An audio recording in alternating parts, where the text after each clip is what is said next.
Le Saint-Esprit n'est pas une puissance, le Saint-Esprit n'est pas une colombe, le Saint-Esprit n'est pas l'huile, le Saint-Esprit n'est pas le feu, le Saint-Esprit est Dieu. Et lorsque le Saint-Esprit vient dans ton esprit, il vient avec sa puissance. Mais la condition pour avoir le Saint-Esprit dans ton esprit, c'est que tu dois donner ta vie à Jésus-Christ, car là où est Christ, là vient l'Esprit. Nous allons parler de 14 clés pour manifester la puissance du royaume de Dieu. Tout d'abord, c'est quoi le royaume de Dieu?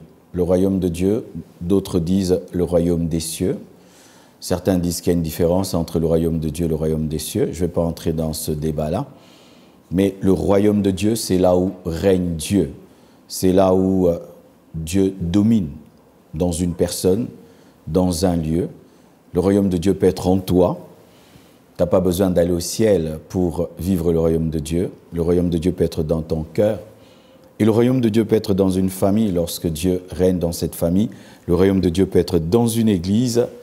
Et nous attendons le royaume de Dieu parfait qui va se manifester dans l'éternité au travers de la nouvelle Jérusalem céleste, au travers des nouveaux cieux et de la nouvelle terre. Donc il y a plusieurs manifestations du royaume de Dieu, plusieurs manifestations du gouvernement de Dieu, plusieurs manifestations du règne de Dieu. Et comment manifester ce royaume aujourd'hui, et comment y entrer, j'en parlerai dans des prochaines émissions, mais comment? Je parlerai de 14 clés comme étant des principes qui permettent de vivre la puissance du royaume.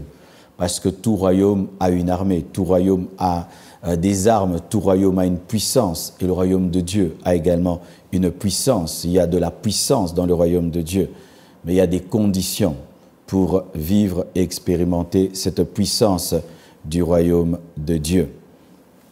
Beaucoup de gens veulent vivre le royaume de Dieu. Beaucoup de gens veulent vivre la puissance de Dieu, mais peu l'expérimentent vraiment. C'est pourquoi il y a beaucoup de théories dans le domaine de la puissance du royaume de Dieu.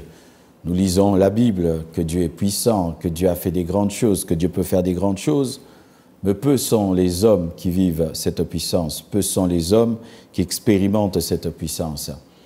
Et la faute n'est pas au niveau de Dieu. Ce n'est pas que Dieu fait des promesses irréalisables, ce n'est pas que Dieu nous présente une dimension inaccessible. Souvent le problème est au niveau de l'homme. Souvent le problème est au niveau de ceux qui doivent utiliser les clés. Je donne un exemple. Je veux que tu entres dans mon salon et je te donne un trousseau de clés. Et je te dis, cette clé, c'est pour ma cuisine, cette clé, c'est pour ma voiture, cette clé, c'est pour mon garage, mais cette clé, c'est pour entrer dans ma maison. Eh bien, lorsque je te le dis, tu ne prends pas au sérieux de m'écouter, ce qui fait que tu auras une confusion parmi les clés et tu vas traînailler devant la porte parce que lorsque Dieu te parlait, tu étais distrait. C'est ça le problème des fois aussi, lorsque les chrétiens ou les hommes s'approchent de Dieu pour connaître, mais sont distraits. Et ainsi, les clés qui leur sont données leur échappent. Ils ont un trousseau, mais ils ne savent pas quelle est la clé pour chaque pièce. Deuxièmement, il peut se faire que tu as utilisé la clé du garage. Et ça a bien ouvert le garage et tu penses que c'est une clé passe-partout. Et tu vas avec cette clé du garage ouvrir et le salon et tout, et ça ne marche pas.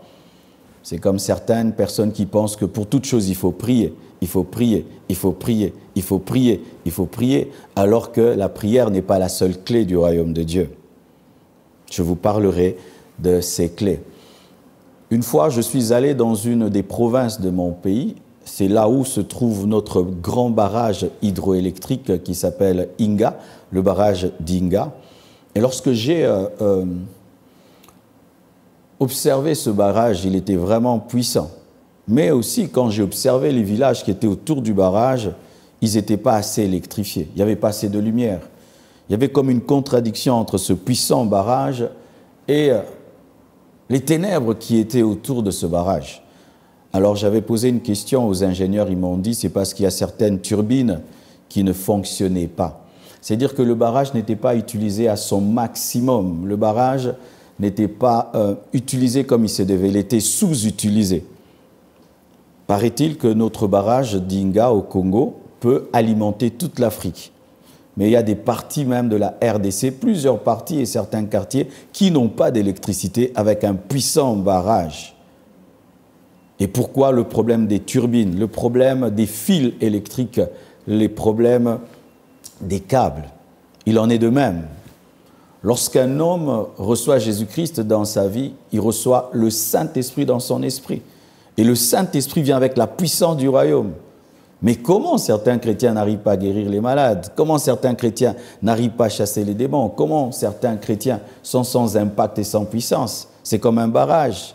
Il est potentiellement puissant, mais pour que la puissance du barrage puisse électrifier la ville, il faut des fils, il faut des turbines qui fonctionnent. Pareil aussi, le chrétien peut avoir dans son esprit la puissance du Saint-Esprit, mais il peut aussi être incapable de libérer cette puissance afin qu'elle bénisse sa nation, qu'elle bénisse son pays, qu'elle bénisse sa famille. C'est autour de cela que nous allons parler.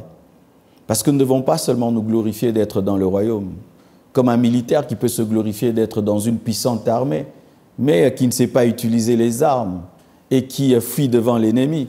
Eh bien, tu peux être dans une grande armée, mais si tu ne sais pas utiliser les armes, ce serait comme si ton armée est faible. Et tu peux avoir un Dieu tout-puissant, mais si tu ne sais pas marcher avec lui, ce sera comme s'il n'est pas puissant. Alors voici la première clé pour vivre la puissance du royaume. Il faut être dans le royaume. Alléluia. Il faut être dans le royaume. Il faut que tu sois dans le royaume pour vivre, expérimenter la puissance du royaume. Jean 3, versets 3 à 7. La Bible dit ceci. Jésus lui répondit, « En vérité, je te le dis, si un homme ne naît de nouveau, il ne peut voir le royaume de Dieu. » Nicodème lui dit, « Comment un homme peut-il naître quand il est vieux? Peut-il rentrer dans le sein de sa mère et naître? » Jésus répondit, « En vérité, je te le dis, si un homme ne naît d'eau et d'esprit, il ne peut entrer dans le royaume de Dieu. Ce qui est né de la chair est chair, et ce qui est né de l'esprit est esprit. Ne t'étonne pas que je t'ai dit, il faut que vous naissiez de nouveau. » Pour naître dans ce monde physique, il faut naître d'un homme et d'une femme. Tous ceux qui sont sur la terre, excepté Adam, sont sortis d'une femme. La femme est la porte qui mène à la vie terrestre, à cette vie physique. Mais pour naître dans le royaume de Dieu, il faut la parole et il faut le Saint-Esprit. De la même manière, pour naître dans ce monde, il faut un homme et une femme. Pour naître dans le royaume de Dieu, il faut la parole et le Saint-Esprit. Celui qui n'a pas rencontré la vraie parole de Dieu et qui n'a pas été touché par le Saint-Esprit ne peut naître dans le royaume de Dieu. Et tu ne peux utiliser la puissance d'un royaume sans naître dans ce royaume. Ça, c'est la première condition. Et là, j'aimerais même nous parler à nous, hommes de Dieu. Aujourd'hui, nous prions pour que même les païens aient l'onction. Reçois l'onction, reçois la puissance de Dieu. Non, un païen n'a pas besoin de la puissance et il ne faut pas répandre sur lui la puissance, l'onction de Dieu. Il faut qu'il naisse dans le royaume d'abord pour avoir la puissance du royaume. Si tu n'es pas encore dans une armée, on ne peut te donner les armes de cette armée. Et si tu n'es pas né dans le royaume de Dieu, on ne peut te donner la puissance de ce royaume. Il faut d'abord naître dans le royaume, être chrétien. Recevoir Jésus-Christ comme Seigneur et Sauveur est le premier pas pour accéder à la puissance du royaume. Sinon, ça devient de la magie. Sinon, ça devient du fétichisme. Sinon, Dieu devient comme un féticheur qui accorde la puissance à tout le monde. Non, Dieu n'accorde pas sa puissance à tout le monde. Dieu ne manifeste pas sa puissance dans la vie de tout le monde. Il peut te toucher, il peut te guérir par grâce, par miséricorde. Ça m'est arrivé quand j'étais païen d'être guéri tout en étant païen par grâce. Mais je ne guérissais pas les malades, je ne chassais pas les démons. Le premier pas dans la vie d'un homme qui n'a pas Jésus-Christ dans sa vie, ce n'est pas de chasser les démons, ce n'est pas guérir les malades, ce n'est pas manifester le surnaturel. Non, c'est de recevoir le roi. Il faut que tu reçoives le roi pour que tu expérimentes la puissance de son royaume. Et là, j'aimerais vraiment parler à une catégorie de personnes qui n'aiment pas Jésus-Christ, mais qui aiment la puissance de Jésus. Qui n'ont pas Jésus, mais qui aiment les œuvres de Jésus. qui n'aiment pas Jésus, mais qui aiment le surnaturel de Jésus. Il y en a de plus en plus aujourd'hui, qui n'ont rien à faire avec Jésus-Christ, mais qui veulent être utilisés, faire des miracles, prophétiser, donner des paroles de connaissance, alors que Christ n'est pas au centre de leur vie. Il faut d'abord naître dans le royaume. Il faut naître de nouveau, tout d'abord, pour vivre et expérimenter la puissance du royaume. Jésus a dit à Nicodème, tu ne peux entrer, tu es un grand connaisseur de la loi, tu es un docteur de la loi, tu as la loi, mais tu ne peux entrer dans le royaume si tu ne nais de nouveau, si tu ne nais de la parole et du Saint-Esprit. Cela veut dire encore que tu peux être fils de pasteur, tu peux être femme de pasteur, tu peux être habitué à des hommes de Dieu, mais si tu n'as pas donné ta vie à Jésus-Christ, tu n'es pas dans le royaume. Côtoyer ceux qui sont dans le royaume ne nous fait pas entrer dans le royaume. Il faut que tu rencontres le Seigneur du royaume pour que tu entres dans le royaume. C'est Jésus lui-même qui est la porte de son royaume. As-tu Jésus-Christ? Es-tu chrétien? Es-tu enfant de Dieu?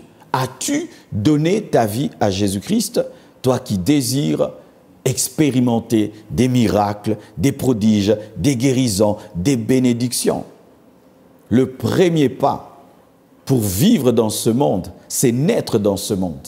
Avant de conduire des voitures, avant de construire des maisons, il faut naître dans ce monde pour construire des maisons. Pareil aussi dans le royaume de Dieu. Pour expérimenter les mystères et la puissance du royaume, il faut naître d'abord, naître d'abord, naître d'abord. Et chers serviteurs de Dieu, rassurons-nous toujours que ces hommes qui nous écoutent sont nés de nouveau. Rassurons-nous toujours que ces foules qui nous écoutent sont nées de nouveau, de peur d'avoir des mangeurs de pain et de poisson, cherchant Christ pour et pour, mais sans avoir Christ.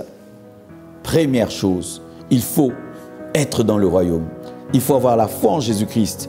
Il faut avoir le Saint-Esprit qui amène la puissance du royaume. Lorsqu'un homme donne sa vie à Jésus-Christ, voici le mystère qui arrive, c'est que le Saint-Esprit vient habiter dans son esprit. Et le Saint-Esprit est Dieu. Le Saint-Esprit n'est pas une puissance, le Saint-Esprit n'est pas une colombe, le Saint-Esprit n'est pas l'huile, le Saint-Esprit n'est pas le feu, le Saint-Esprit est Dieu.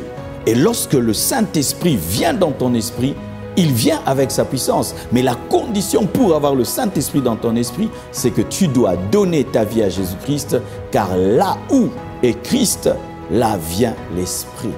Amen.